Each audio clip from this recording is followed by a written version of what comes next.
Здраво, добро вечер на сите. Бидејќи сме во ред со времето и оно што е предвидено за вечерашниот вебинар, односно панел дискусија, би сакала да ви се заблагодарам што повторно сте дел од вториот поред вебинар насловен како "Дали мината ќе биде медена", кој што е во организација на Slow Food Македонија.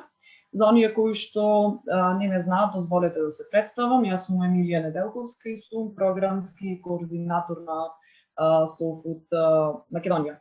Ова панел дискусија би сакала да ја започнам со фактот и на тоа што денес сме сведоци за брзото ширење на COVID-19 пандемијата, која што е резултат на еден дисбаланс на целокупниот екосистем, односно на природата, која што со години наназад се уништува како резултат на бројни човечки активности. Пчелите и инсектите, како еден многу важен дел од биодиверзитетот, исто така се под голема опасност од исчезнување, и тоа не станува збор само за медоносните пчели, туку и за останатите видови од фамилијата Апоидеја, опфаќајќи ги дивите пчели, кои што брои повеќе од 25.000 видови. Важноста која што имаат пчелите е од големо значење пред се, бидејќи тие се одговорни за поленизацијата на дури 71 растителен вид, што представуваат 90% од секојдневната исхрана на светското население. Намалувањето на бројот нови инсекти е од голема важност не само за биодиверзитетот, туку и за разновидноста на останатите животни кои што се дел од целокупниот екосистем. Тука дефинитивно треба да се потенцира и сериозностот намалувањето на можностите за снабдување на населението со разновидна храна. Но кои се конкретните причинители и кои се вистинска закана за пчелите и пчеларството? Несомнено е дека човечките активности се во центарот на проблемите кои предизвикуваат климатски појави, појава и ширење на различни болести, паразити, употребата на монокултурите, како и нерегулираното користење на пестициди. Затоа од големо значење е секој еден пчелар да ја почитува природата, да користи одржливи производни практики и секако да применува минимални хигиенски барања со што би се добил еден безбеден производ. Тоа не само што ќе придонесе кон зачувување и обновување на биодиверзитетот, туку и ќе придонесе за нормално функционирање на екосистемите, што е од големо значење се со цел да се спречи појавата на ширење на идните болести. Инвестирањето во заштитата и обновувањето на природата ќе биде исто така клучно за економското закрепнување на нашата земја од кризата со COVID-19, но и за пчеларството како едно од најважните стопански гранки. Затоа и по насловот кој што е дел и самата дискусија како што е насловена "Дали мината ќе биде медена", вечерашната дискусија е производството на мед и останатите производи од пчели, како и можностите кои што ги дава новиот правилник за производство и ставање во промет на мали количини производи од животинско потекло, кој што нуди доста флексибилни решенија, како и примена на традиционални методи на производство и останати одржливи практики. Нашата цел е да се поддржат локалните производители на храна од мало во процесот на регистрација на нивните производни капацитети, а истовремено да се разменат добри практики и примери. Затоа од големо значење и проектот кој што во овој момент го спроведува Slow Food, а тоа е практична имплементација на легислативата во објектите на традиционалното производство, кој што е поддржан од мрежата за рурален развој на Република Северна Македонија преку проектот Мрежување и застапување за зелена економија, финансиран од Европската унија. Ова панел дискусија е исто така дел од овогодинешното издание на Тера Мадре Салоне дел Густо, кое што се организира по 13 пат. За прв пат ова издание се е онлайн, во чии рамки се организираат бројни форуми, конференции и работилници кои што се посветени на Slow Food заедниците од целиот свет, опфаќајќи бројни теми кои што се однесуваат на одржливото земјоделство, зачувувањето на растителниот и животинскиот биодиверзитет и целокупниот систем на храна, како и моделите за низиното одржливо производство. Наши вечерашни панелисти се господинот Сашко Арсов, раководител на секторот за ветеринарно јавно здравство од Агенцијата за храна и ветеринарство, Борче Павлов, експерт за пчеларство и пчелар.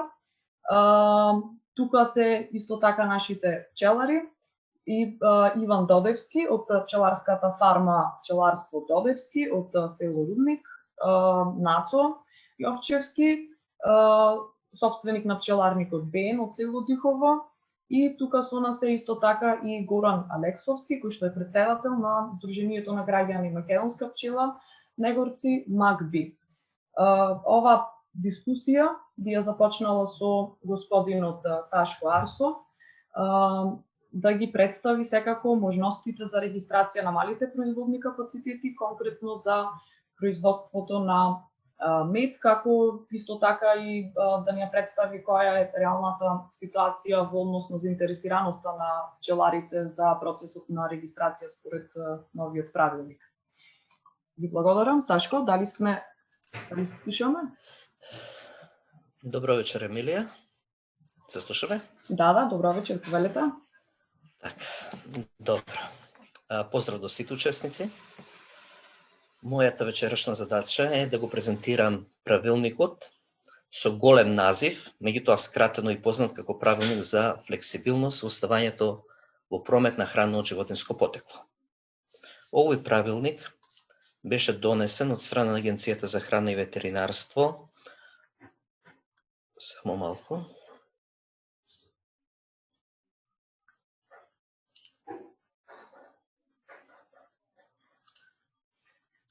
Овој правилник беше донесен во 2019 година, значи пред година и пол, во кој се дава можност на малите, само малку презентацијата да ја отворам, се го отворив правилникот, во која се дава можност на индивидуалните земјоделски производители и на малите производители на храна од животинско потекло, пред се примадените производители, да можат под улеснителни и флексибилни услови да ги стават своите производи во промет. Целта е, значи, да се помогне на малите пред се примарните производители под одредени отстапки од легислативата да може под поедноставен начин, со исполнување на минимални барања, да ги стават, како што кажав, своите производи во промет. Овој правилник се однесува на комплетно целата храна од животинско потекло, почнувајќи од млеко, месо, јајца, риба, така и дивечот, месото и нормално предметот на вечерашната дискусија, медот и другите производи од пчели.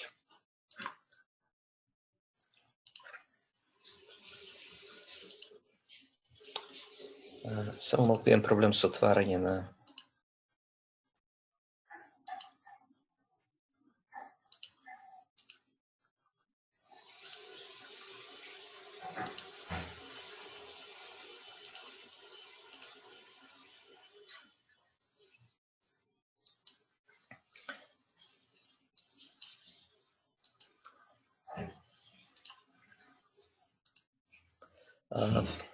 Добро, не знам дали оди на екран презентацијата.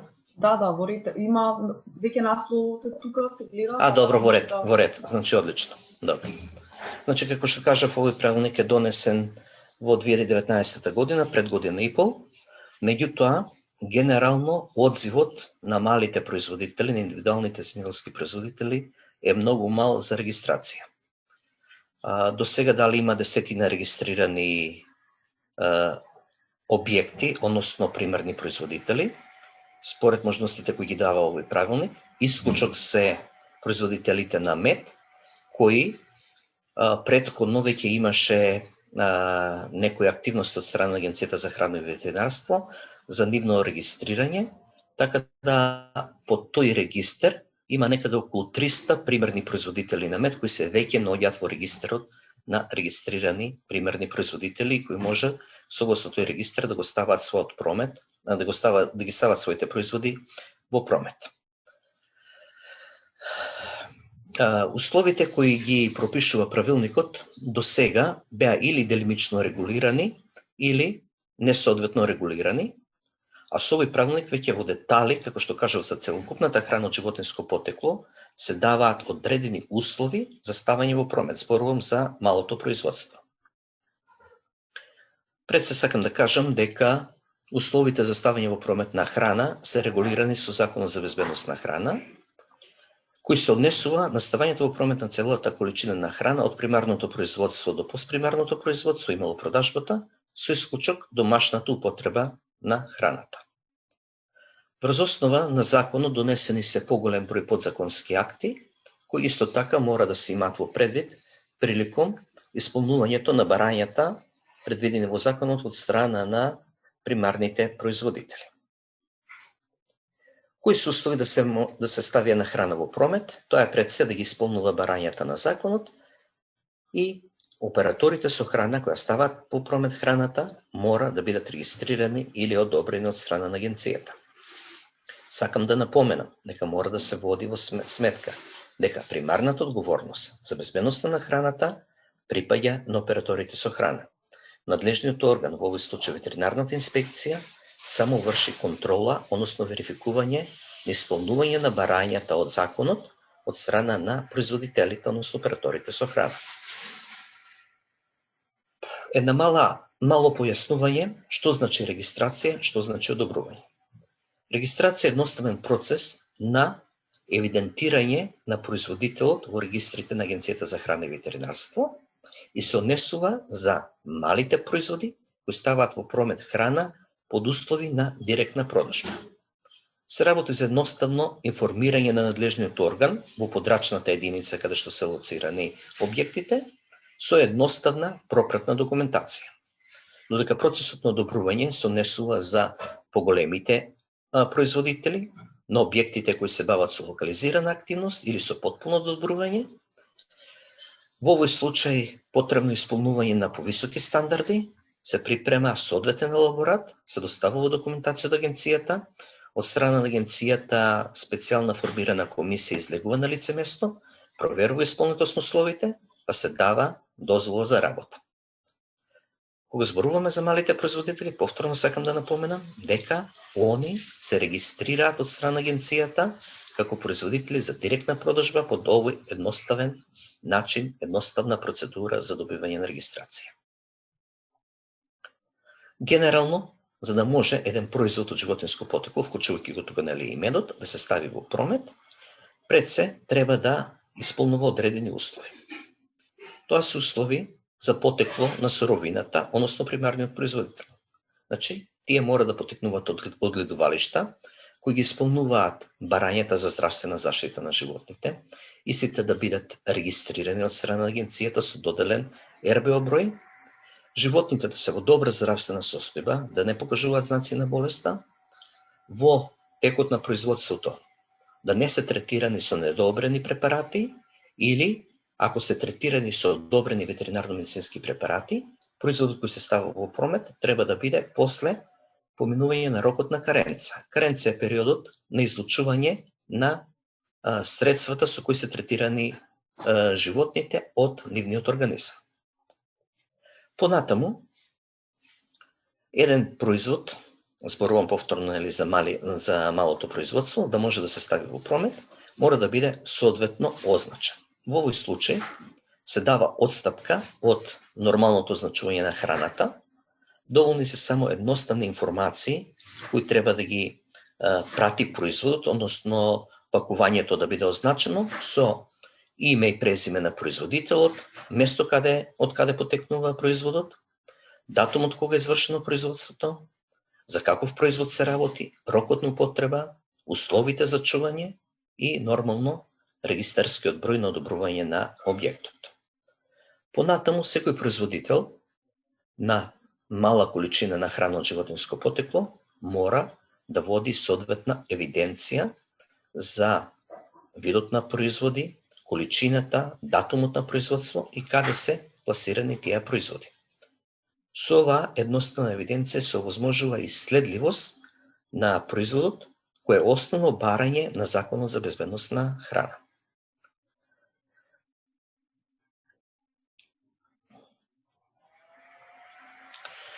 Сега сакам да напоменам дека Правилникот, како што кажав, дава флексибилна примена на постоечката законска регулатива, која се однесува на ставање во промет на храната од животинско потекло, меѓутоа со исполнувањето на минималните барања кои се пропишани во правилникот, се гарантира безбедноста на ставените производи во прометот.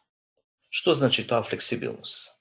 Флексибилност е одстапки од постоечките барања кои се однесуваат во легислативата, меѓутоа оваа флексибилност се однесува на инфраструктурата на објектот, значи на градежно-техничките услови, на потребната опрема во објектот, понатаму на евиденцијата која се води во објектот, начинот на означувањето на производите. Меѓутоа, флексибилноста не се однесува на хигиенските барања за текот на производството, не се однесува на примена на термичкиот режим каде тоа е соодветно и не се однесува на следливоста на производите. Значи, тие се одстапки кои ги дава овој правилник, меѓутоа, одредени работи кои ги спомнав, се основни за да се обезбеди безбедност и следливост на храната и во тој поглед не се дава одстапки со овој правилник. Во правилникот се дадени поголем број дефиниции, меѓутоа во интерес на пчеларството можам да ги спомнам само двете дефиниции, што е директно снабдување. Директно снабдување е ставање во промет на мала количина на примерни производи од животинско потекло директно до крајниот потрошувач. Крајен потрошувач во оваа смисла се производство и продажба на фарма, на местото на потекло, во локален малопродажен објект, локален угостителски објект, локална туристичка понуда, понатаму во друг малопродажен објект кој е специализиран за тој тип на храна. Тука спаѓаат и зелените пазари и така натаму. Локализирана активност е производство и ставање во промет на храната во планскиот регион, каде што се наоѓа оператор за храна. Македонија е поделена на 8 плански региони и значи локализираната активност производителот остава производот само во својот плански регион, меѓутоа во овој случај и суровината за производство мора да потекнува од тој плански регион. Тоа е во интерес на ставањето во промет на медот. Овие работи би ги прескокнал. Кажа, правилникот се однесува за комплетно целата храна од животинско потекло. Тука секако се наоѓа медот и производите од медот. Е сега нешто малку по-конкретно за ставање во промет на медот, кои се одстапките кои ги предвидува овој правилник од постоечката легислатива.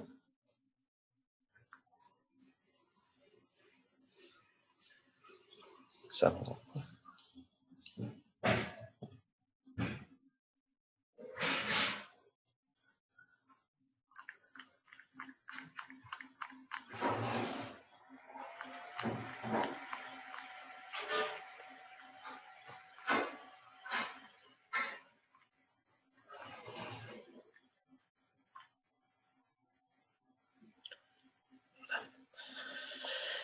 како што кажа, ставањето во промет на медот може да се врши на два начина, како директно снабдување од страна на примерните производители и како локализирана активност.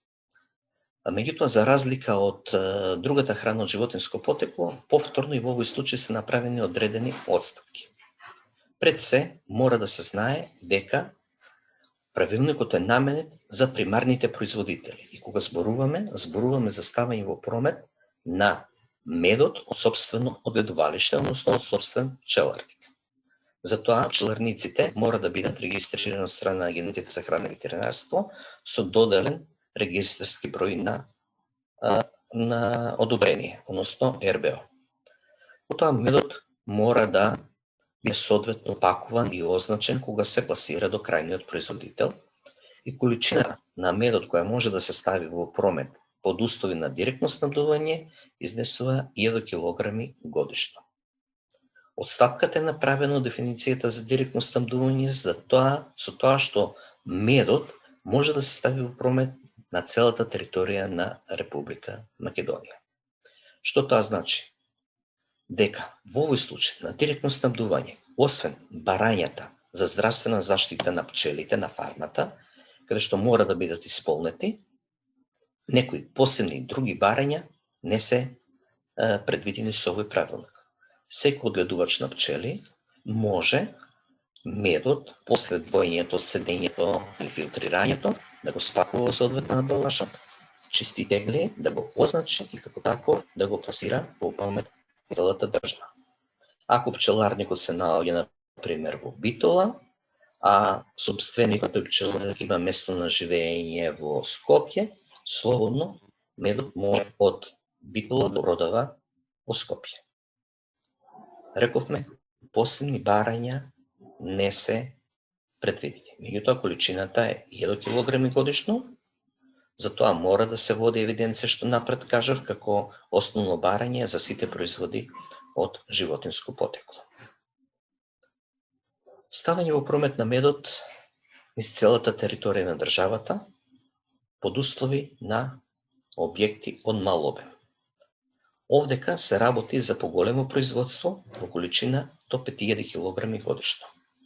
Во овој случај, објектите подлежат на регистрација, односно за разлика од директното снабдување, каде што не требаше да имаме никаков објект, овдека се бара објект во кој медот ќе се прифати, тука ќе се центрифугира, ќе се обработи, ќе се филтрира, ќе се декристализира ако е потребно, ќе се спакува во чиста амбалажа, ќе се складира и понатаму ќе се пласира на пазарот низ целата територија на државата.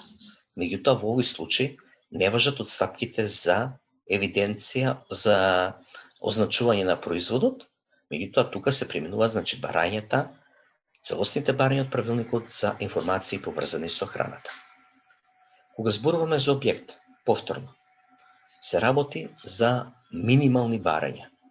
Мора, како што кажав, да има просторија каде што медот ќе се прифати, каде што понатаму ќе се обработува, соодветно пакува, чува и дистрибуира.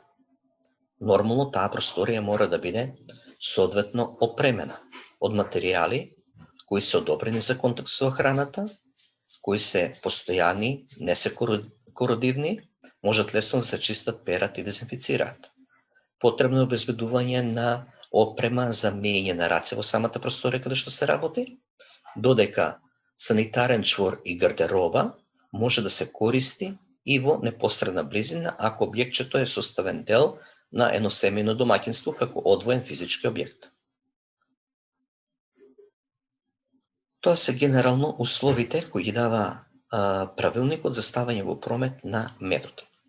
Нормално, ако се работи за поголемо производство, ако производителот сака да откупува мед и од други производители или чисто да се работи за бизнис, каде што не сме производители на мед, односно немаме своје одгледувалиште, а сакаме да се занимаваме со тој бизнис, во тој случај се применуваат барањата од законот, односно другите правилници со исполнување на сите услови. За олеснување на правилникот, односно за разбирање и поедноставно ставање во промет на производите од животинско потекло под условите на флексибилност кои ги дава правилникот, Агенцијата за храна и ветеринарство презема одредени активности. Тоа се пред се изработка на упатство за начинот на регистрација и барањата кои морат да ги исполнуваат примарните производители за храна од животинско потекло. Ова упатство пред се е наменето за официјалните ветеринари, каде што кажа во подрачните единици се поднесува барањето, за да може под униформен пристап да постапуваат приликом процесот на регистрација. Понатаму изработен водич во кој детално се објаснети потребните услови и начинот на кој се врши регистрација на објектите од мал обем и на примарните производители. Изработени се повеќе видови на летоци за секој тип на производство, каде што повторно на едноставен и начин се дадени потребните услови и барањата за регистрација. Сето ова е објавено на веб страничката на Агенцијата за храна и ветеринарство, од каде примарните производители, односно секој заинтересиран, може да ги преземе материјалите. Започнато е со одржување на јавни настапи, јавни презентации за условите кои ги нуди правилникот. До сега се одржани може повеќе од 15 такви јавни настапи и презентации по разните подрачни единици, односно разните рурални општини.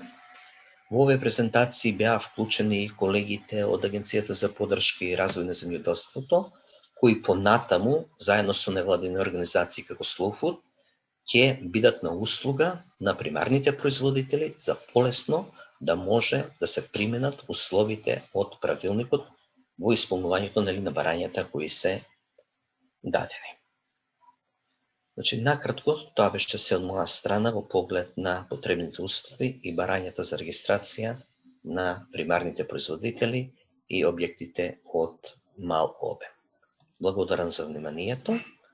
Ако имаме прашање за појаснување, нели, во теков на презентацијава, односно на дискусијава, ќе се обидиме да ги одговориме. Благодарам уште. Ви благодарам, Сашко, за деталното објаснување и појаснување околу можностите кои што ги дава новиот правилник за регистрација. Секако доколку присутните имаат некои прашања, ве молам поставете ги на самиот прозорец за чат. На крајот од презентациите ќе имаме можности за мала дискусија. Сега би го поканила господинот Борче Павлов, кој што е експерт за пчеларство и воедно и пчелар, поконкретно и подетално да ни ги објасни условите за регистрација на малите производни капацитети за мед и останати производи од пчели, се со цел и останатите присутни, сите оние кои што не следат, да видат дека сите тие услови кои што се бараат не се толку, да речам, комплицирани и секако дека постојат повеќе можни решенија. Борче?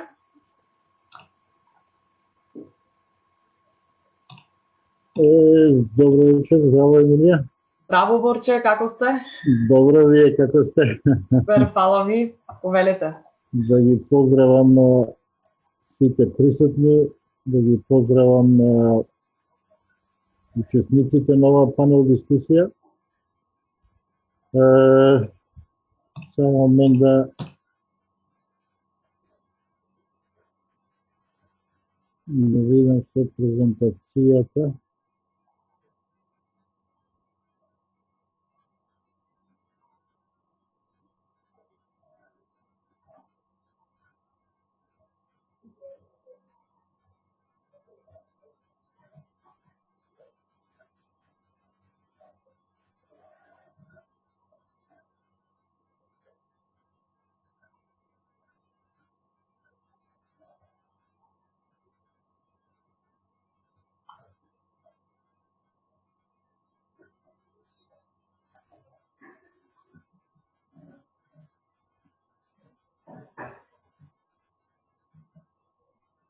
Така е презентацијата.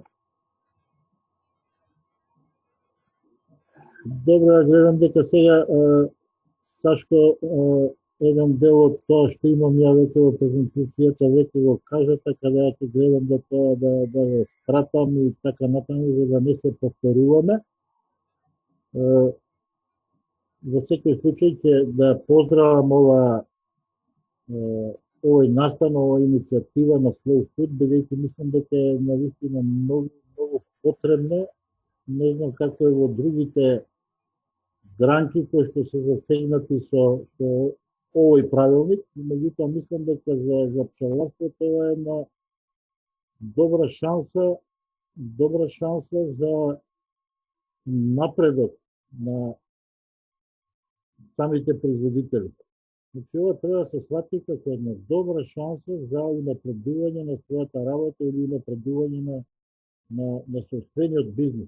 Подосна ќе на крајот јас имам еден слайд каде што ќе ги образложам кои се придобивките од оваа работа, така да кажам.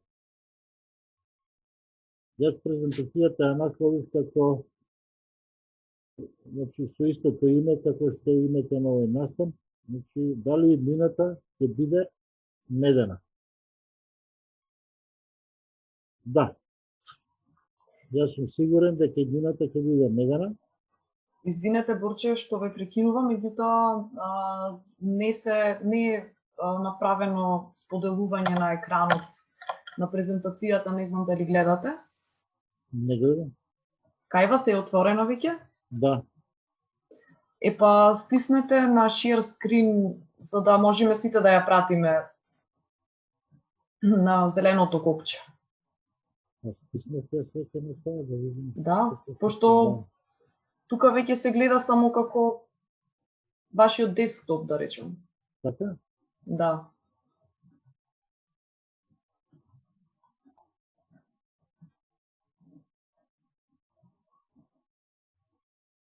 Сега сме во ред. Сега се гледа? Да. Фала ви. Да се вратам на почетокот или да продолжам? Добро е. Да. А ме слушате од почетокот, така? Да, се слушаше, во ред беше, меѓутоа само техничкиот дел за презентацијата, сега е Добро. се во ред. Одиме сега со вториот слайд, значи јас убеден сум дека иднината ќе биде медена, дека ќе имаме мед за количествата на мед и пчелни производи, тоа е малку покомплексно прашање, колку ќе имаме и така натаму, тоа зависи од не само од нас, не само од пчеларите, зависи од природата, условите од природата, меѓутоа во добра мера зависи и од нас. Зошто го велам ова? Пчеларството денеска во Македонија е исправено пред многу предизвици. Тука имам нотирано само неколку од нив за кои што сметам дека се важни и дека се директно влијаат и се едни од најважните фактори кои влијаат на производството на мед и пчелните производи. Прво, изменетите услови од природата. Денес сме соочени со услови од природата, пред се климатските услови, кои што не се онакви како што беа во поблиското или подалечното минато. Денеска слушаме од постарите пчелари дека во минатото народски кажано од 10 години 7 години биле добри. Денеска е обратно. Значи од 10 години 7 години не се добри во поглед на приноси, не се наклонети климатските услови на пчелите, додека 3 години се. Значи, условите во поглед на климата се менуваат. Второ, поради влијание на климатските услови, нели, се намалува медењето во природата, нектарот се помалку го има и поради тоа и приносите во пчелни производи опаѓаат. Втор фактор кој што влијае на ниските приноси во пчеларството кај нас, тоа е ниското ниво на едукација меѓу пчеларите.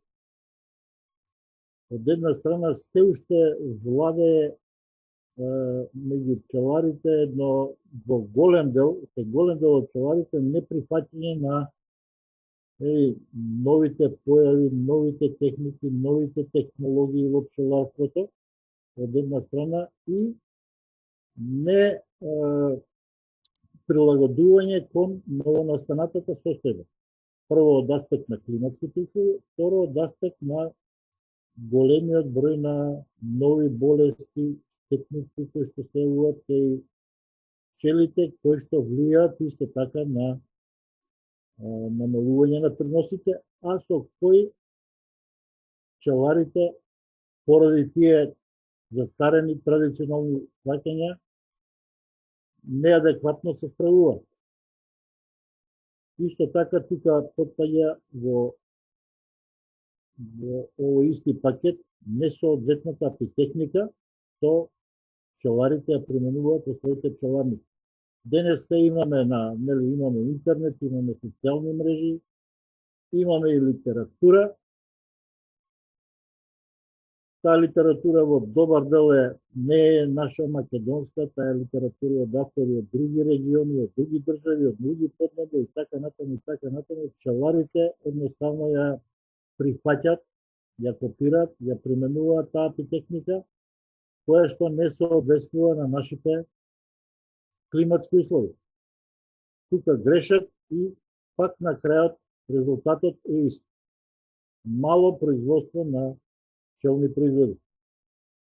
Друг аспект е неорганизираноста на пчеларскиот сектор. Денеска имаме во Македонија каква се состојба? Имаме здруженија, прво на најниско ниво, имаме здруженија, од кои што еден многу голем дел не функционира.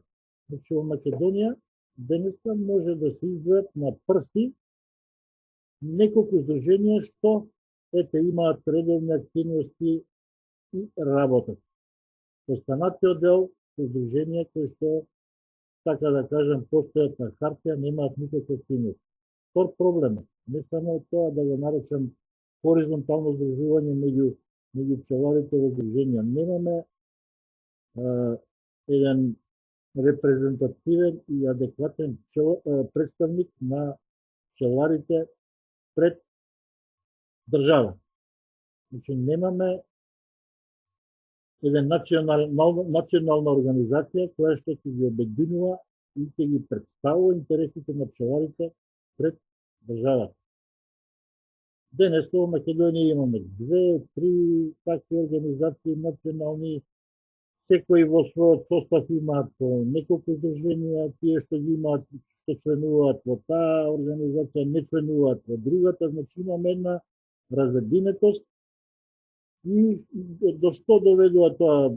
Пред државата се појавуваат различни субјекти, сите нешто се представуваат со некакви програми, со некакви барања, едноставно и државата не препознава со кого може и треба да соработува и кај кого да се обрати за помош, нели? И државата има потреба во креирање на своите политики да се обрати во кај некој репрезентативен субјект на пчеларите. За да може понатаму тие нивни предлози да бидат релевантни и тоа да резултира со политики на државата кои што ќе се вратат со бенефит кај пчеларите. Значи врската е целосно раскината во пчеларството, тој аспект. Состојбата на пчеларскиот сектор, јас тука напишав една веб страна, тоа е dzr.mk, тоа е веб страната на Државниот завод за ревизија. Во минатата година мислам дека ревизијата се вршеше ревизија, значи на работењето во пчеларскиот сектор, не само во пчеларските субјекти, во производството, туку и сите пропратни субјекти кои што имаат допирни точки и удел на директен или индиректен начин во пчеларството, како што се, нели, ветеринарниот факултет, факултетот за земјоделски науки и храна, Агенцијата за храна, ветеринарство и така натаму. Тој сајт објавен, значи на тој сајт е објавен овој извештај, може секој да го прочита и за да сега не образлагаме подетално, бидејќи тоа голем документ на некој си мислам дека беше 70 и нешто страници, може да прочита детално каков е извештајот за состојбата во пчеларството. Извештајот не е воопшто поволен, значи има тука негативни оценки не само за примарното производство, туку и за одредени институции кои што се врзани со пчеларскиот сектор. Тука јас наведов две табели, тие се изводок од извештајот, од ревизорскиот извештај, каде што може да се види, ова е, например, број на пчелни семејства. И сега гледате, тука имам извор на податоци. Едниот извор е Агенција за храна и ветеринарство, вториот извор е Државен завод за статистика. Погледнете ги податоците. Еве, 2018 година. Поред Агенцијата за храна и ветеринарство има 243.492 регистрирани пчелни семејства, додека според Државниот завод за статистика бројката е 81.197. Огромна разлика во податоците. Втората табела, тоа е однос на број на пчелните семејства и производството на мед, каде што можеме да видиме дека 2016, 17, 18 година производството на мед континуирано опаѓа. Од 10 е паднало на 5 и 6 кг. Значи имаме еден тренд каде што бројот на пчелни семејства се зголемува, а од друга страна производството на мед ни опаѓа.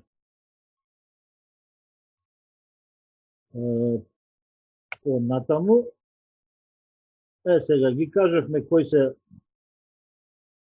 дел од проблемите, сега кои се излезните решенија. Решенија има и мора да се најдат, ако сакаме пчеларството да тргне напред. Едно решение е во поглед на состојбата како стои сега на дезорганизација, хаос во организирањето на пчеларите, формирање на една национална чадор организација која што ќе ги обедини сите пчелари, сите здруженија во една организација. Во таа организација треба да има релевантни луѓе, образовани луѓе кои што ќе знаат да ги ќе најдат начин да ги обединат сите тие здруженија, сите пчелари и ќе најдат начин да барањата, интересите на пчеларите соодветно да ги артикулираат пред државните органи.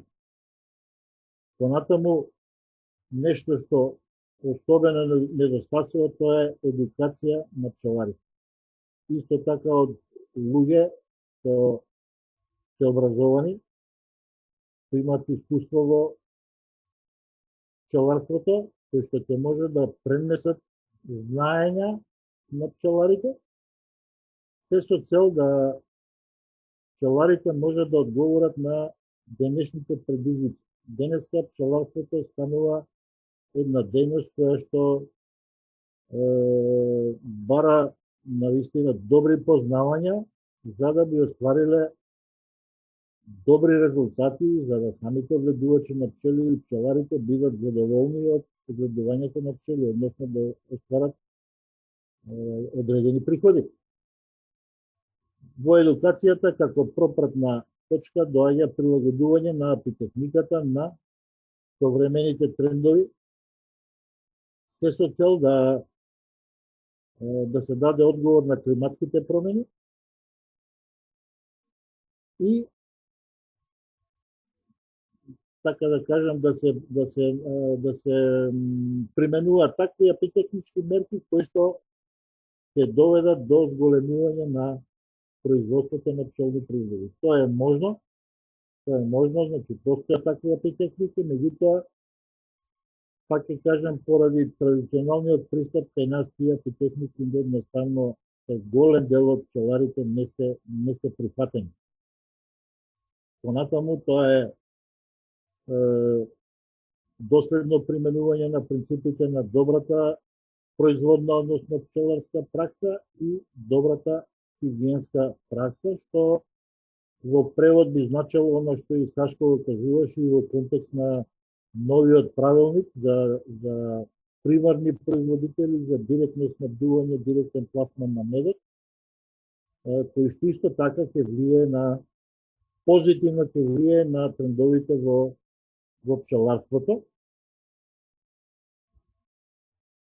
На следниот сајт имам две изданија, тоа е македонска литература во контекст на претходното што го зборував, дека треба да се пратат така да кажем информациите кои што пчеларите треба да ги имплементираат во своите практики за да бидат успешни во одгледувањето пчели. Во оваа литература, ова е свежа литература, едната книга е издадена 2018 година, втората е 2019 година. Во неја се што е напишано е, така да кажам, во склад со условите на пчеларење во Македонија, односно се промовираат некои техники и апи техники, кои што пчеларите кај нас би требало да ги прифатат, затоа што тука даваат најдобри резултати кај нас.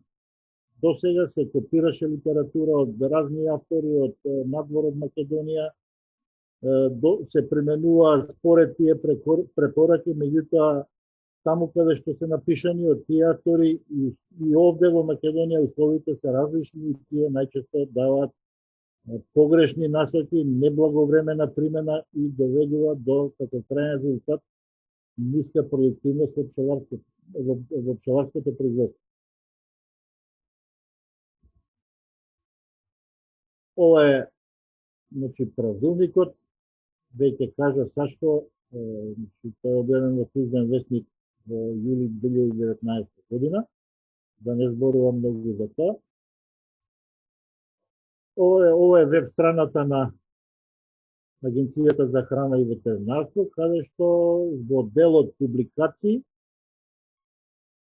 се објавен е водич во кој што детално се објаснуваат потребните услови за отпочнување, за регистрација, за објектите, како треба да изгледат, кои се услови треба да ги исполнуваат.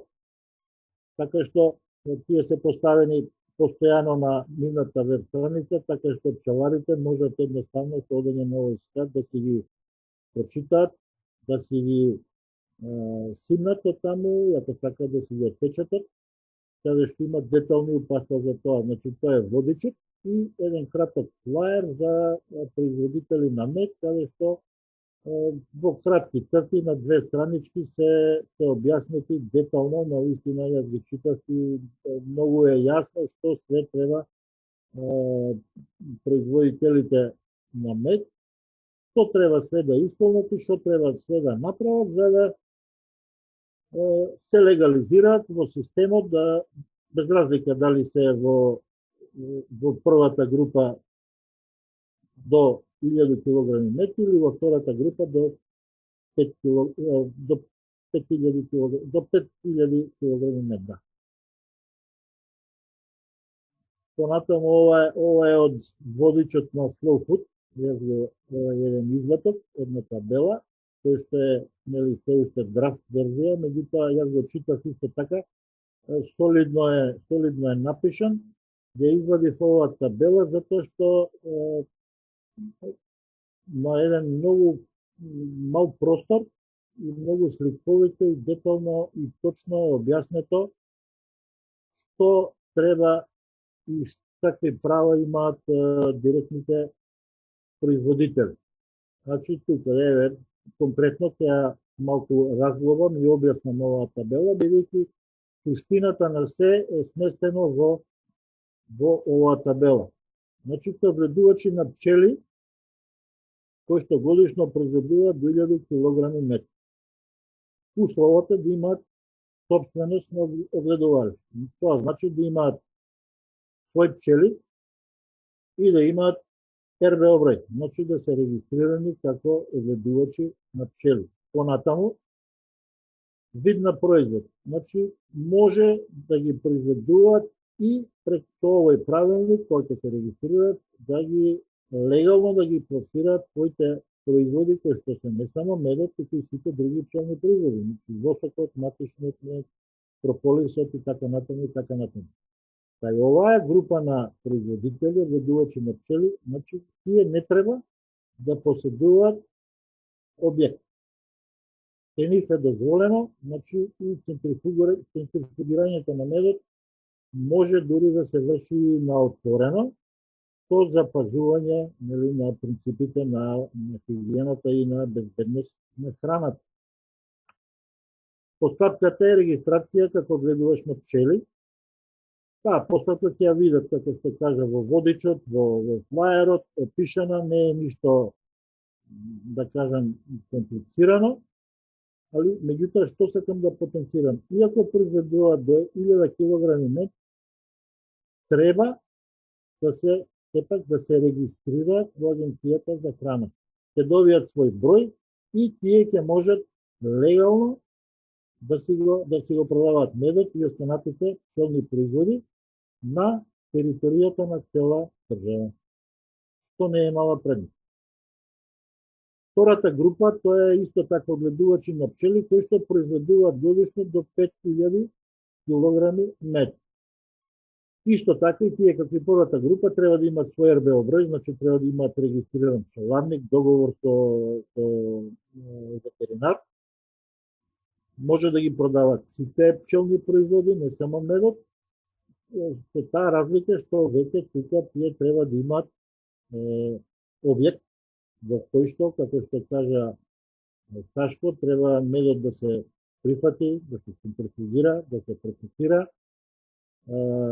да се пакува во амбалажа и потоа да се пласира исто така на територијата на цела држава.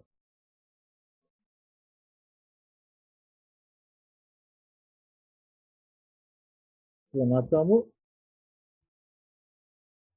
ова е еден, направив на овој слайд еден изводок од условите, ова изводок од водичот на Агенцијата за храна и ветеринарство, кој што, каде што се најдат условите за оние административни услови за да се почне постапката за регистрација на објект.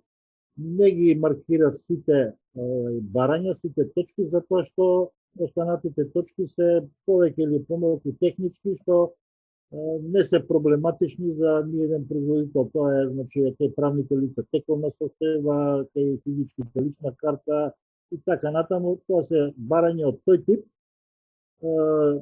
Маркирав 3 само, на кои што треба, за кои што треба пчеларите да бидат информирани. Тоа е дека оние пчелари што така да регистрираат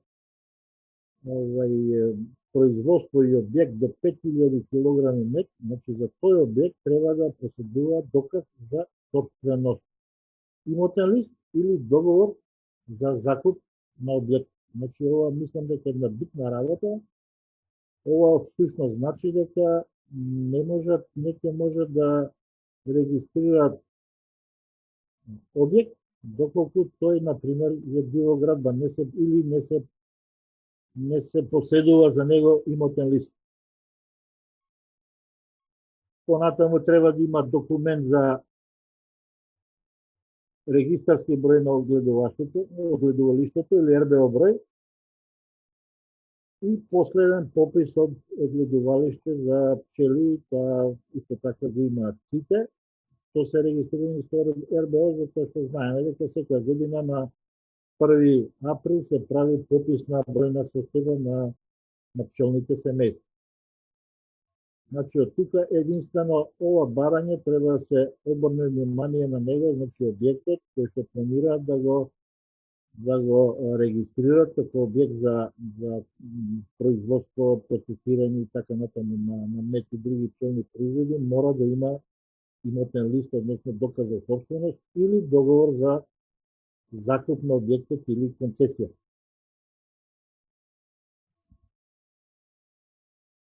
Сега доаѓаме до придобивките. Кои се придобивките од имплементацијата на овој правилник за пчелари? Бидејќи самата регистрација и понатамошниот процес на работа од објектот кој се регистрира, бара следливост во процедурите. Има некои барања во однос на опремата која што се користи. Значи, опремата мора да биде од нерадиоактивачки пчели, мора да има датум кога медот е двоен, односно центрифузиран. Мора да имаме хигиенски исправна вода во објект. И така натаму, амбалажата во која што тој мед се пакува и се собира мора да одговара на прописите за безбедна храна. Значи, медот треба да се чува или во иноксни садови, или во садови кои што се пластични, меѓутоа пластика која што е тестирана за користење во прехранбена индустрија. Сето тоа на крајот доведува до повисок квалитет на производите. Понатаму, кога ќе се регистрираме, ние легално го продаваме нашиот производ. Тоа не е мала работа. Значи, немаме потреба да се плашиме од ништо и да се криеме и така натаму, дали некој ќе дојде кај нас или нема да дојде. Едноставно ние сме регистрирани и можеме да си го продаваме легално нашето производство на територија на цела Република Северна Македонија. Тоа за мене лично не е малку. Тоа не е мал бенефит. Со тоа имаме пристап до поширок пазар. Нас веднаш пазарот ни се проширува. Нашиот, еве ќе го кажам, мед, нашето производство, ние можеме, доколку нели имаме количини, можеме да го понудиме во одредени маркети, можеме да го понудиме на пазари, можеме да го понудиме во угостителски објекти, што значи веднаш нашиот делокруг на продажба станува поширок. Тоа значи лесната продажба на изголемена продажба на нашите производи. Тоа пак ни дава една можност за поагресивен маркетинг. Кога ние сме легално регистрирани, значи можеме нашиот производ јавно и поагресивно да си го промовираме, да си го рекламираме. Тоа не значи дека треба останатите производители ние со нашиот маркетинг да ги потиснуваме, да кажуваме дека нашиот производ е подобар од нив, туку едноставно да ги истакнеме предностите на тоа што ние сме го направиле, дека ние сме регистрирани легално, си имаме свој број во Агенција за храна, а тоа како ќе влијае на пазарот, што пак доаѓа до следната точка, доведува до големена продажба. Големената продажба до што доведува логично, кога ние медот ќе почнеме лесно да го продаваме, ќе имаме потреба да го зголемиме производството.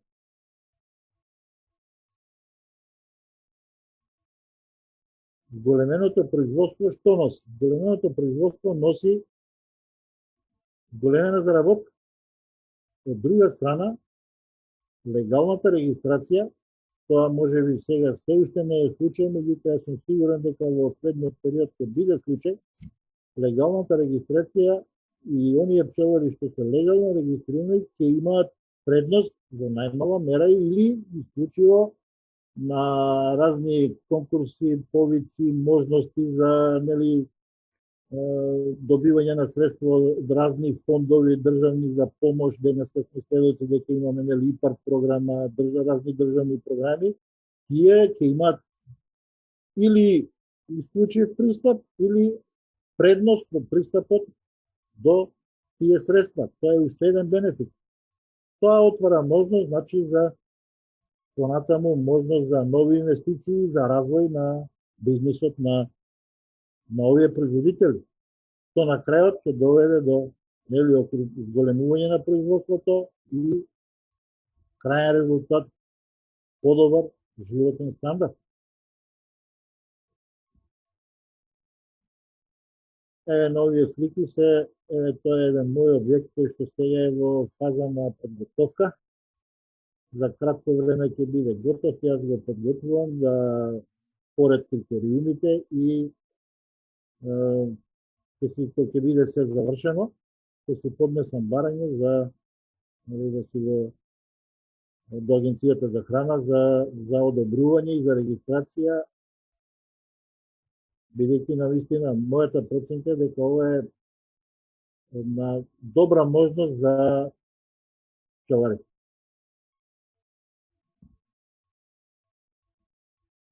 Благодарам на вниманието. Гледам да бидам што пократок, но за ова може многу да се зборува, многу интересно времето, толку ви благодарам. Благодарам, Борче. Навистина беше детално и прецизно објаснето.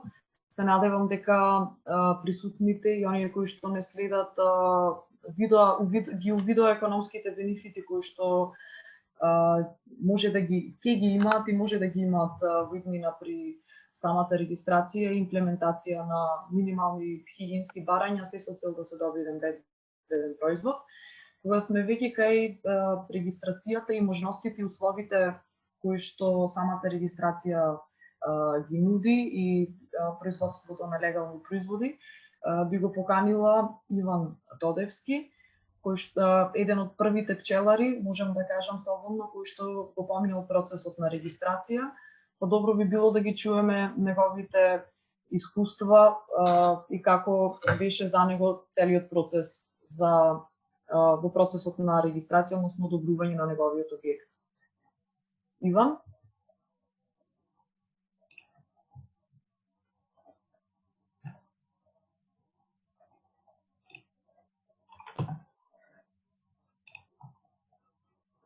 Се слушаме? Добро вечер, Емилија. Поздрав, колеги. Ви благодарам на поканата. После предавањето од господинот Сашко Арсов и Борче Павлов, имам многу малце за да дополнам. Накратко за нас, Пчеларство Додевски е пчеларска фарма која што работи повеќе од 15 години професионално. Со одледување на медоносни пчели ги произведува сите пчелни производи, почнувајќи од медот, матичен млеч, полен, прополис и комбинации помеѓу нив. Дали само да проверам слайдот. Јас веќе, извини за координација, јас веќе правам шернување на слайдови со ваши фотографии. Добро. Може да видите. Денес располагаме со нешто повеќе од 500 пчелни семејства, распределени во околината на село Рудник Белешко. Истите ги селиме во Малешевскиот и Преспанскиот регион за да добиеме повеќе видови на мед. Секогаш пчелите ги транспортираме во еколошки и чисти места, каде што пчелите имаат можност да собираат нектар од разновидни медоносни билки. Покрај медот ќе го спомнаме и производството на матичен млеч, највредниот пчелен производ за нас, кој се добива со сложена пчеларска технологија, кај што е потребно знаење, вештина, пчеларско искуство и нормално соодветна опрема. Ќе бидам краток во однос на регистрацијата од Агенцијата за храна и ветеринарство. Во врска со правилникот, би сакал само да пренесам моје искуство, што јас направив за да дојдам до решение да бидам примерен производител на храна од животинско потекло, во случајов мед и други производи од мед. Најпрво обезбедив, дали се врта следовите? Да, го ред. Да. Најпрво обезбедив просторија, односно прва просторија за цедење, полнење и пакување на медот. Просторијата е со големина околу 40 квадрати. Подот е со плочки со цел подобро се брише и да биде лесно одржливо, чисто. Потоа додадовме работни маси, инсталиравме вода од градски водовод, од опрема на двоење на медот имаме центрифуги, иноксни, потоа кади каде се откопува медот, ростветни буриња, пластични канти кои што е дозволено, значи да се пакува храна во нив. Потоа за пакување од канта, да кажам, во тегла имаме рачна дозерка, потоа миксер за правење на комбинациите, машина за дезинфекција и перење на теглите, односно машина за садови, потоа за млечот машинска вакуум пумпа, фрижидери за замрзнување, за чување на млечот и поленот и така натака. Покрај оваа просторија обезбедивме и просторија за складирање на суровините, амбалажата и готовите производи. Значи тоа се две простории. Во врска со гардероберот и санитарниот јазол ги користиме истите, бидејќи во склоп на семејна куќа ги користам, значи, од куќата каде што живееме. Откако ги обезбедив овие услови, претходно бев информиран во врска со правилникот и точно знаев какви се услови треба да имам за да ги исполнам. И да ги исполнам за еден објект за природно производство. Па така поднесов барање до Агенцијата за храна и ветерина. Во тоа покрај барањето, како што спомна Борче, морав да приложам и доказ за собственост на објектот. Потоа извадив потврда за капацитети при Министерството за земјоделие, документ за регистарски број, односно РБО бројот, потоа бројната состојба на пчелите, последната бројна состојба и договорот од ветеринарната станица. Потоа имав една потврда за уплатена административна такса. Углавно мислам дека тие беа документите кои што беа потребни за да ги приложам. После 7 до 10 дена од поднесувањето на барањето ме контактира, дојде инспектор на увид, каде што направи записник од објектот. Од негова страна немаше забелешки, разговаравме околу процесите за двоење на медот, за пакувањето, чувањето, дистрибуцијата и така натака.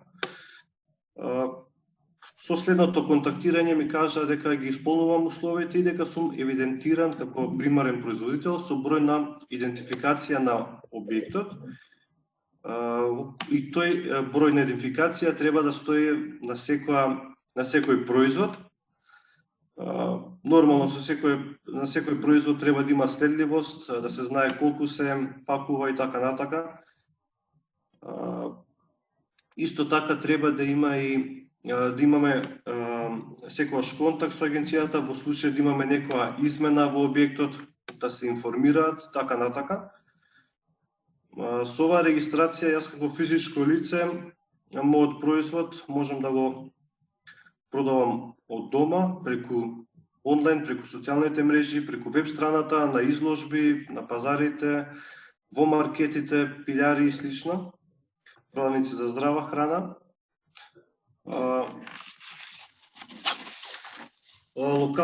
Имав проблеми и нејаснотини како можам јас како физичко лице, бидејќи не сум правен субјект, да креирам фактура. И беше нејасно како можам мојот мед да го понудам во маркет или во пилјара. Па би сакал тука да прашам и Борче, кој е начинот да ние го пласираме медот на такви субјекти како физички лица. И сега јас имам некоја информација, сакал да потврди дали може со купопродажен договор како купувач и продавач на земјоделски производи, во случајов пчелни производи, и со откупна белешка, за да има следливост. Кој е начинот како физичко лице да можеме да понудиме? Тоа е ускоп ми е прашањето.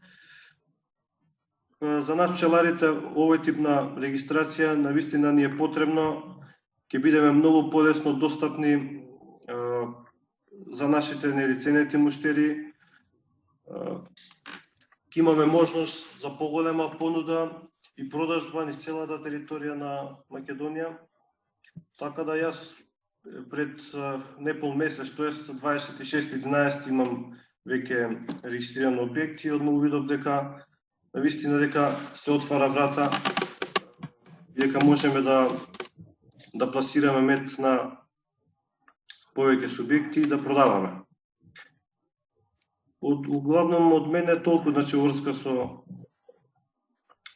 оваа платформа денеска, така да ете прашањето, ако може Борче или било кој да ми го одговори. Ти благодарам, Иван. Мислам дека процесот кој што го објасна не беше воопшто комплициран. Ти благодарам што го сподели твоето искуство. Доколку Борче има одговор на ова прашање, би замолила да го одговори, или господинот Сашко, доколку си има сретнато со некои вакви слични прашања. Борче? Па добро, вака јас да кажам сега, значи ова не е 100% сигурно, треба да се провери уште еднаш. Меѓутоа, моје мислење е дека може, меѓутоа не со фактура не затоа што ти си физичко лице, значи не си правен субјект и не можеш да издадеш фактура, јас така што мислам. Туку ти можеш да направиш договор со маркетот или таму каде што ќе продаваш, на правното лице, да направиш со него договор, во кој што ќе стојат условите, цена, начин на плаќање и така натаму, со тоа што плаќањето ќе ти биде на трансакцијска сметка, ќе ти ги плаќа средства. Значи, можно е, тоа апсолутно е можно, ако доколку, еве, да кажем, маркетот каде што ти сакаш да пласираш пчелни производи, а тој прифаќа, начинот е тој. Тоа најдобро ќе го кажат неговите сметководители, тие го знаат подобро, меѓутоа мислам дека начинот е тој. Фактура не можеш да издадеш, меѓутоа со купопродажен договор и исплата на твоја трансакцијска сметка, тоа е можно. Така. Не знам Сашко дали има друго различно мислење, моето мислење е тоа. Ти благодарам. Вака, во овој поглед, само генерално ќе кажам дека агенцијата ги пропишува барањата, минималните услови за ставање во промет на одреден производ, за да ги исполни хигиенските барања, да се пласира на пазарот безбеден производ. Меѓутоа, за да постои еден објект, имате разни барања од разни институции, почнувајќи од градежни дозволи, регистрација, дали во Министерство за земјоделство како трговец поединец, односно индивидуален земјоделски производител, во пазарна инспекција како трговец поединец или правно лице. Значи, агенцијата не завлегува во тие барања. Ќе треба да се обратите според мене, најверојатно во Министерството за економија, да видите кои се барањата за да може да се регистрирате дали како трговец поединец, дали во Министерство за земјоделство како индивидуален земјоделски производител, па во тој случај да можете да издавате соодветни финансиски документи. Мој совет е да се распрашате таму. Ова не е во делот на агенцијата и не би можел да го одговорам. Благодарам, Сашко. Благодарам. Да, доколку има дополнителни прашања, ве молам на крајот да ги оставиме. Сега би го поканила исто така нашиот долгогодишен соработник и дел од нашата мрежа и млад пчелар, производител на органски мед, Нацва, кој што исто така би било добро да ги сподели своите искуства околу неговото занимање во однос на пчеларството, со што тој во моментот се занимава и кои се неговите идни планови. Повелинаце. Добро вечер на сите. Дали се слушаме? Да, борете, те благодарам. Накратко да се представам, јас сум Нацо, пчелар. Работам со пчеларство од 2005 година, кога започнав со еден сантак, сега имам околу 400 пчелни семејства, сите се распределени во Подпелистерскиот регион. Најголем дел се во Дихово.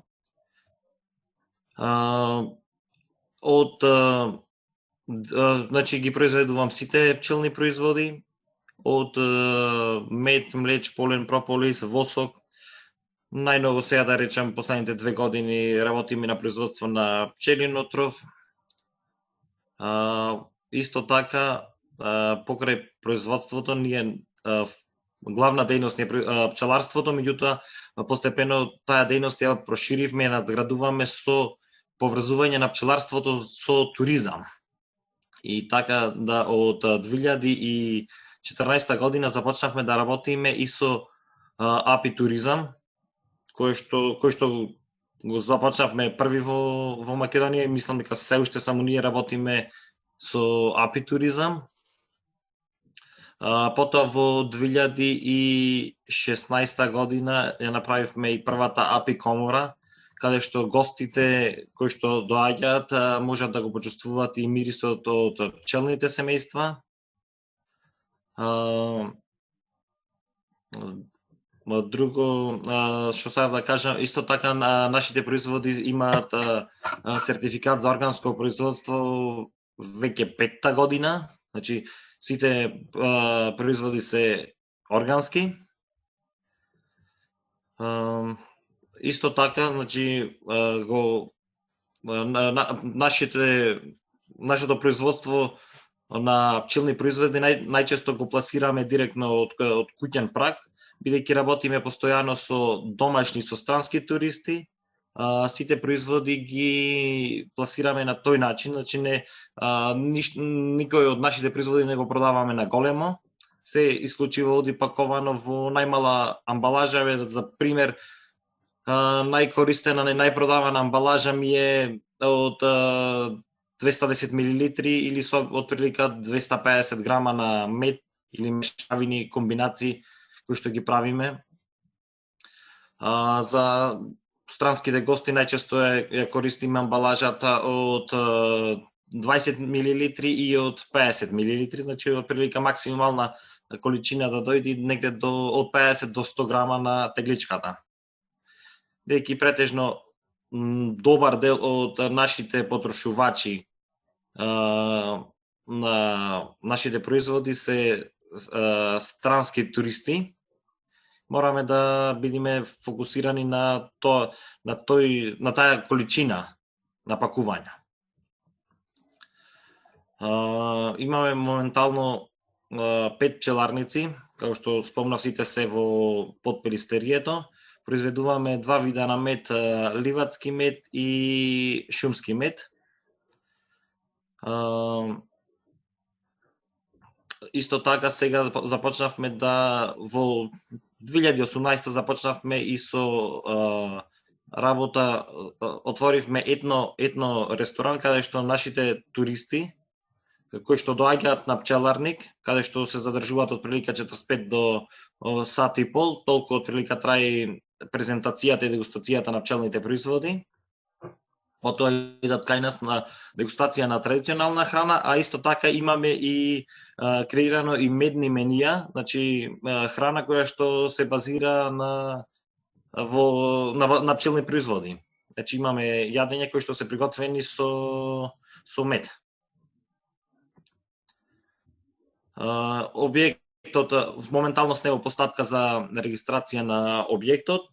Меѓутоа ние објектот кој што го пропишува АХВ за продажба до 5000 килограми го имаме направено уште во 2014 година, кој што е комплетно опремен со плочки, со цела опрема инокс, со умивалници и така натаму, се што е потребно за лесна одржливост на просторот и лесна манипулација при работа.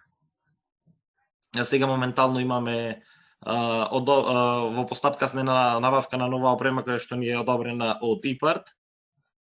Со ИПАРТ не знам точно која, не сеќавам точно која програма беше.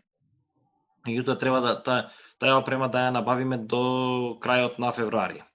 Со тоа што ќе имаме понова и пософистицирана опрема. Отприлика тоа е тоа со мојата презентација, да не должам многу, токолку некој има нешто да праша, повелете. Ти благодарам, Нацо. Навистина е убаво кога вака се слушаат добри примери и секако еден млад човек како тебе секогаш инспирација. Се надевам дека и останатите присутни и сите оние кои што ќе не следат ќе добијат мотив повеќе за да по-професионално да влезат во пчеларството како една добра и одржлива економска гранка. За крај би сакала сега да го поканам господинот Горан Алексовски, кој што е председател на Сдруженијето Магби, да кажи повеќе околу соработката на Магби со Слоуфуд, околу секако за поддршката и промоцијата и заштитата на македонската медоносна пчела. Браво, Горан. Браво, Емилија, благодарам. Повели. Добар вечер на сите. Само да го споделам екранот.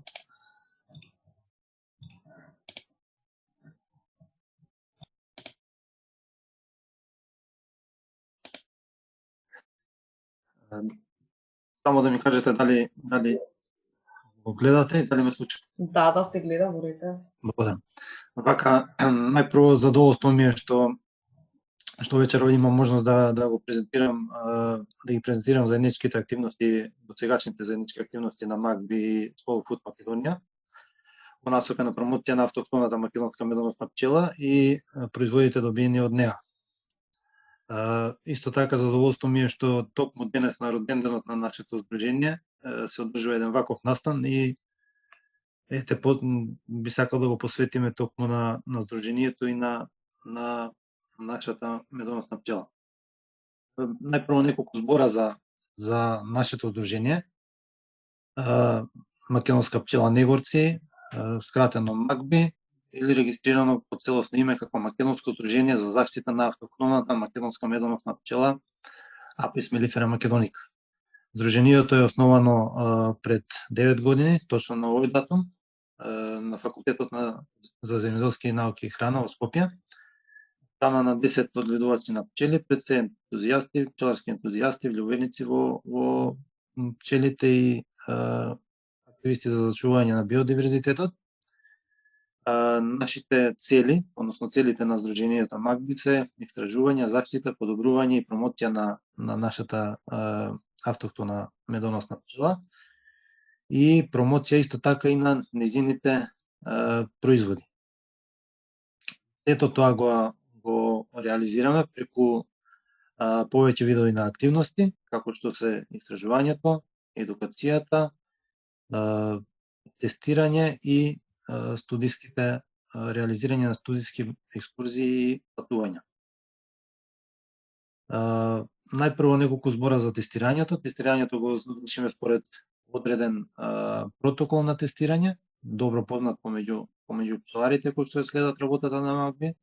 Најпрво првата година започнавме со 7 тестни пчеларници, за после 9 години да стигнеме до 17.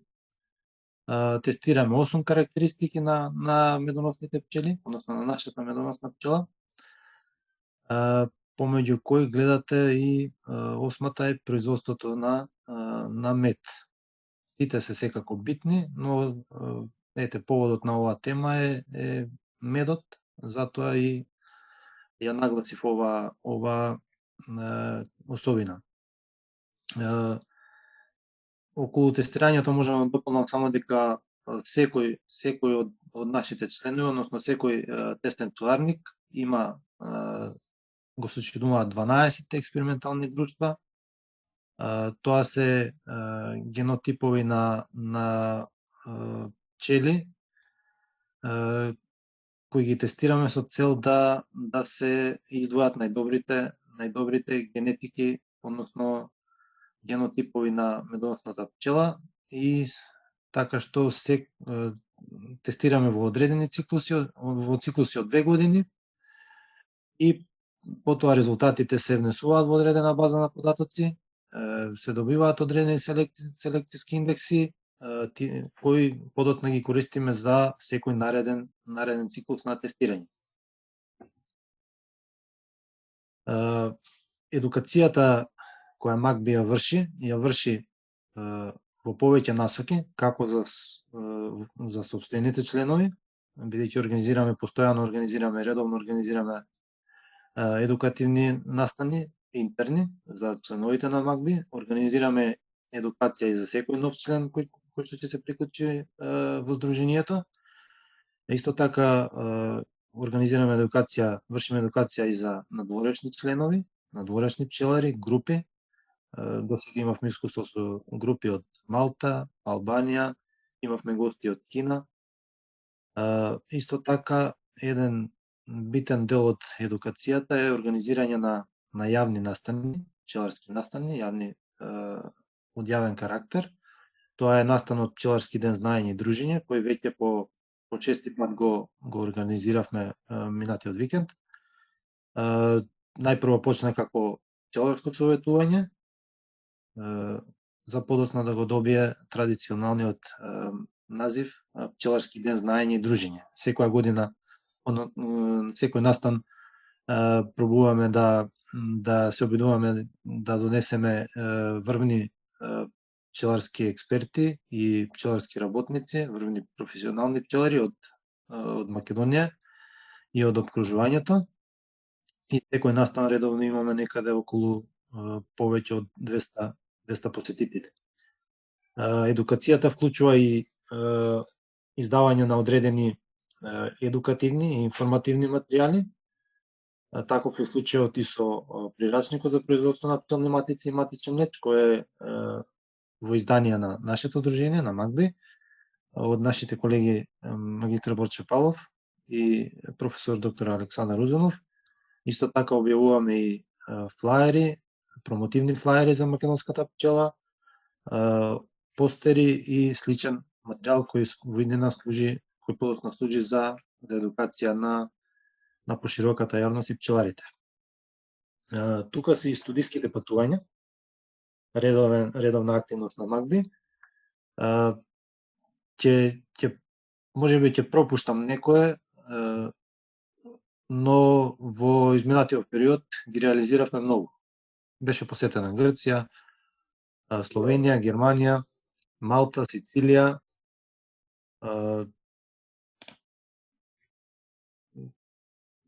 одреден број на држави и само ќе ми извините, морам да го наполнам, да го приклучам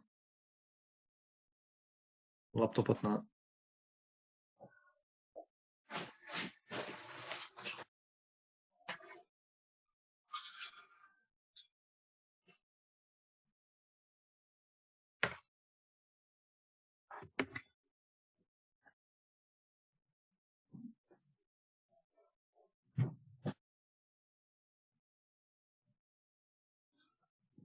извинете, не го очекував. Така што гледаме секоја прилика за студиско патување да искористиме размена на што повеќе искуства, да искусиме знаење на пчеларите од другите земји, но секако и ние да им пренесеме некој одредено искуство ним.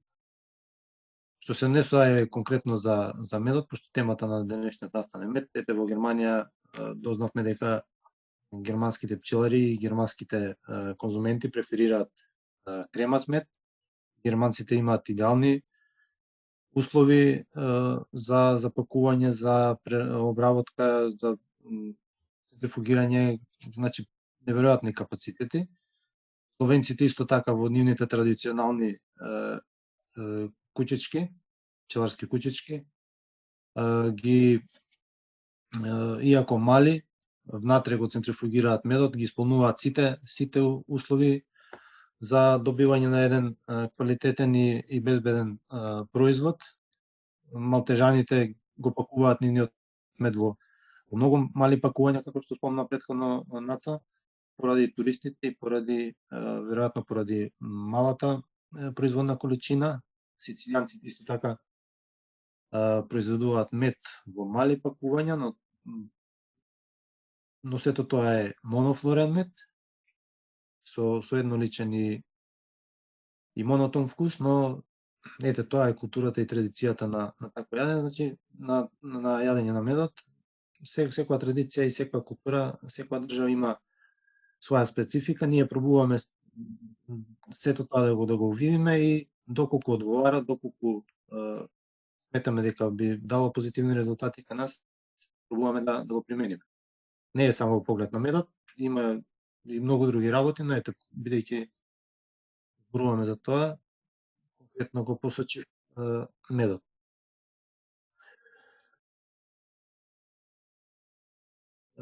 Останатите активности кои МАГБИ односно членовите на МАГБИ ги ги спроведуваат и реализираат во поглед на зголемување на медопродукцијата и квалитетот на медот се многу. Дел од нашите членови, ете, може да видите и овде, изработуваат пчеларски контейнери, пчеларски платформи. Добар дел ги села пчелите на услови каде што има поволни, на места каде што има поволни пашни услови. Дел од пчеларите може да се попалиме дека позитивно им беа оценети апликациите за млад земјоделец и за ИПАРД фондовите, така што во најскоро време ќе ги подобрат своите преработувачки капацитети, што секако најверојатно големо влијание имаат оние правилници и активности на Агенцијата за храна и ветеринарство, кои во последно време се донесуваат, и тоа е само знак дека свесноста на членовите на МАГБИ е за производство на здрави пчелни производи е на високо ниво.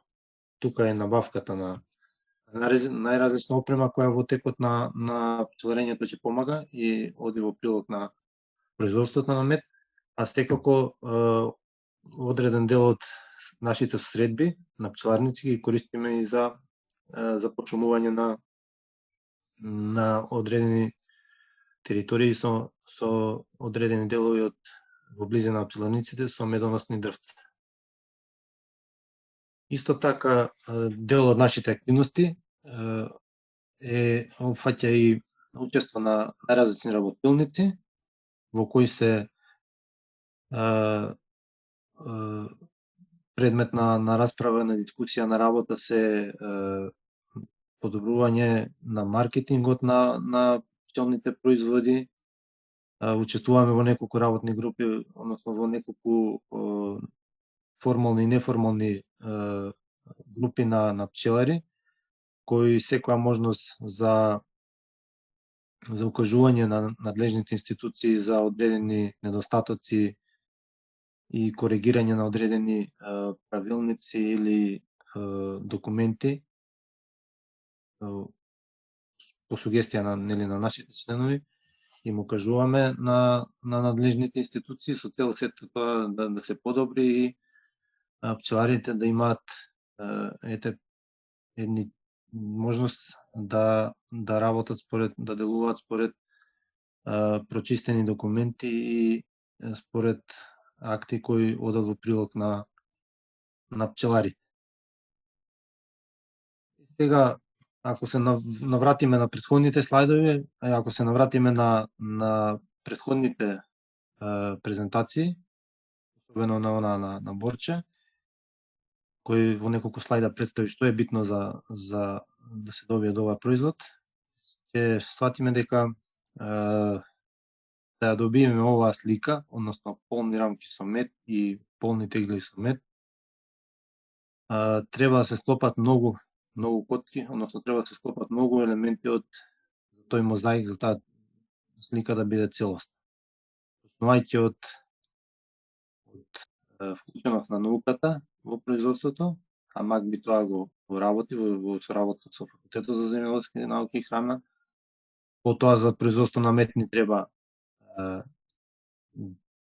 добра генетика и пчели кои се целосно адаптирани, аклиматизирани и прилагодени на условите во кои се ледуваат. Како што кажав, ни треба добра генетика со пчели кои се отпорни на болести, кои треба да бидат здрави, пчели кои имаат предиспозиции за носење на повеќе мед, а тоа се прави само со селекција, односно со тестирање. МАГБИ повторно ќе кажам го прави.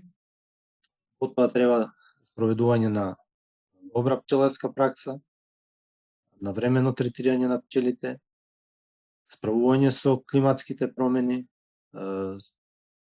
Исто така, сето тоа се прави и се постигнува со со едукација. Уште многу од овие делови од мозаикот се нешто што треба, нели, да се постигне, да се работи за да оваа слика биде цела. Но повторно ќе кажам, како што пак кажа Борче, можеби во минатото биле овој мозаик се состоел од помалку елементи, но секоја година се повеќе и повеќе овој мозаик станува, да речем, со повеќе елементи.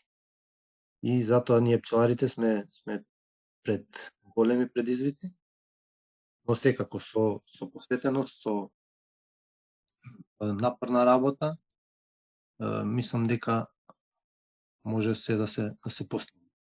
На брзина само и околу соработката со Slow Food и македонска и Магби. Во февруари беше официјално, да кажам, реализирана соработката помеѓу двете организации, кога во 2014 година позитивно ни беше оценета апликацијата и Магби доби статус на президиум под името Македонска пчела. Веднаш потоа во март месец имавме состанок во Кавадарци со председателот и координаторот на Slow Food и дел од тимот на Магби, каде што ги утврдивме понатака плановите за заедничко делување и реализирање на заедничките активности. Тие заеднички активности се состојаа во настап на најпрво на Тера Мадре Балкан истата година во Дубровник, каде што нашиот член Борче Павлов го представуваше президиумот Македонска пчела. Потоа следуваше, ова се дел од настаните под називот Тера Мадре Балкан. Не ги наредив хронолошки, бидејќи ќе ни требаше повеќе време. Вториот настан беше во Тирана, каде што нашиот тогашен председател Игор Илков го презентираше македонскиот мед, и последниот настан од оваа серија Тера Мадре Балкан се одржа во Брисел, каде што нашиот мед беше презентиран пред центарот на Европската Унија.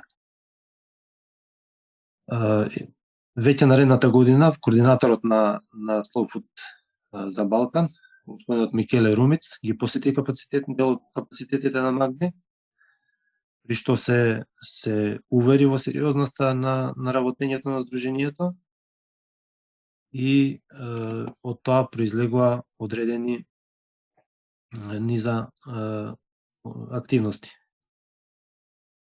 Така беше и со настанот, односно саемот на храна, Салон Дел Густо, кој традиционално Slow Food го организира секои 2 години во Торино, Италија.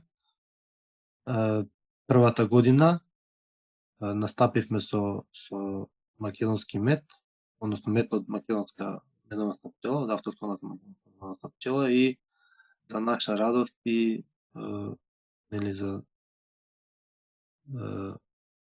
позитивно од тоа е што нашиот мед таму беше оценет како втор најдобар мед во светот, на што сериозно сме горди и многу ни значи.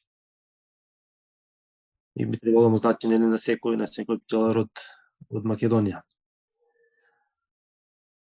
Потоа следува настапи на Тера Мадре 2016 и Тера Мадре 2018, кога погледате постепено нашиот првиот пат настапивме со една, да кажам, поскромна етикета, веќе последниот настап 2018 имавме веќе нешто што наликува на сериозно и пакување кое е достојно за една таква саемска манифестација.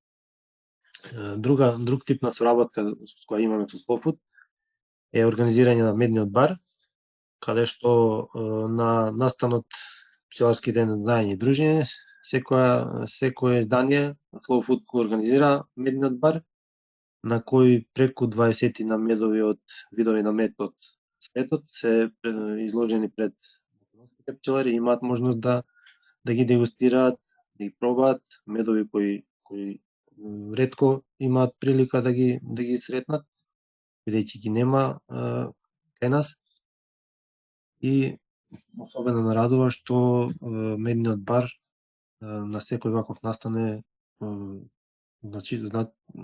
многу посетен и предизвикува вистинско уживање кај нашите пчелари, кај учесниците на настава. И ова се само мал дел од настаните кои ги реализираме во соработка со Slow Food. Ова е од последниот Slow Food салон во хотел Александар Палас. Има вакви настапи уште многу во минатото. Можеби за некои не успеа да најдат фотографии, можеби нема доволно место во оваа презентација. Но Slow Food навистина се труди преку да ни помогне и преку нив да ги промовираме македонската пчела, особено нејзините производи.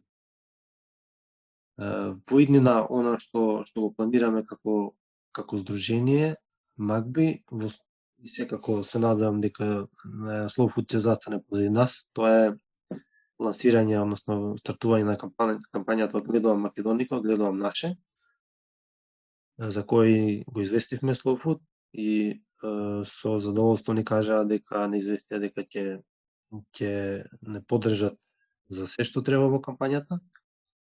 Она што го следува наредниот период за нашето здружение е нов циклус на двогодишно тестирање, 6-ти циклус на перформанс тестирање, што се надеваме дека ќе резултира со голема продуктивност, односно со зголемена продуктивност, медопродуктивност на нашите пчели, и ќе имаме уште повеќе мед да презентираме пред на настапите поддржани од Slow Food, и секако да успееме наредната година да реализираме едно ново дружење, едно ново издание на пчеларски знаење и дружење во оној стандарден формат, каде што и медниот бар повторно ќе заземе значено место од тој настан. Јас тука би ви се заблагодарил за вниманието и доколку имате било какви информации, потреба од било какви информации во врска со дружењето МАКБИ, слободно може да ме исконтактирате на наведените контакти. Ти благодарам, Горан. Навистина е одлично да се чуе околу ваквиот голем ангажман на едно здружение кој што стои позади и работи напорно за да ја зачува или автохтоната македонска медоносна пчела. Секако во име на здружението би ти се заблагодарил за активностите кои што ги представи на нашата заедничка соработка. Исто така се надевам дека и во иднина и понатаму ќе продолжиме со нашата заедничка цел, тоа е да ја заштитиме македонската медоносна пчела и секако да го промовираме производот од македонската медоносна пчела, медот и сите останати производи, не само на настани кои што ги организираме, но секако и со конкретна техничка поддршка и помош кон сите наши членови, почнувајќи, како што кажа ти, дефинитивно преку едукација и одредени кампањи кои што кажа дека ќе започнат наредната година, и секако со дополнителни експертски совети кои што нашите експерти од нашата мрежа ги имаат и секако кај вас, што може да ни се обратат. Околу правилникот исто така и можностите за регистрација, ти благодарам за тоа што го спомна. Се надевам дека после оваа подолга дискусија сите оние кои што не следите ќе одвоите повеќе време да прочитате околу условите кои што ги нуди правилникот. А сега, со интерес на времето, би сакала да ве сите присутни кои што се на овој вебинар, дали има некој да постави прашање.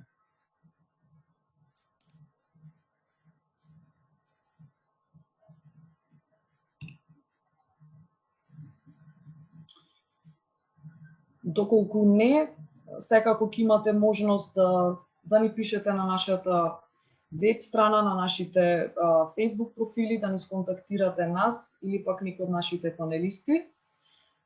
Ви благодарам што одвоивте време да видите дел од вториот поред вебинар, односно панел дискусија.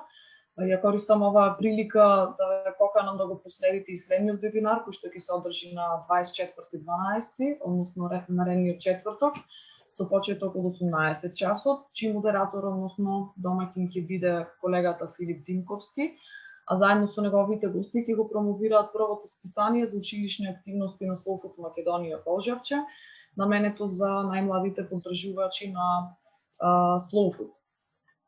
Уште еднаш ви благодарам за вниманието, на сите панелисти ви благодарам за учеството и за тоа што одвоивте време. Се надевам дека ќе имаме можност наредната година да направим, да организираме нешто каде што сите ќе можеме да се видиме или пак некои наредни едукативни средби. Ви посакувам пријатна вечер, останете во добро расположение и добро здравје, па до наредно вклучување. Фала ви многу. Hvala i na vas, prijetno. Пријатно.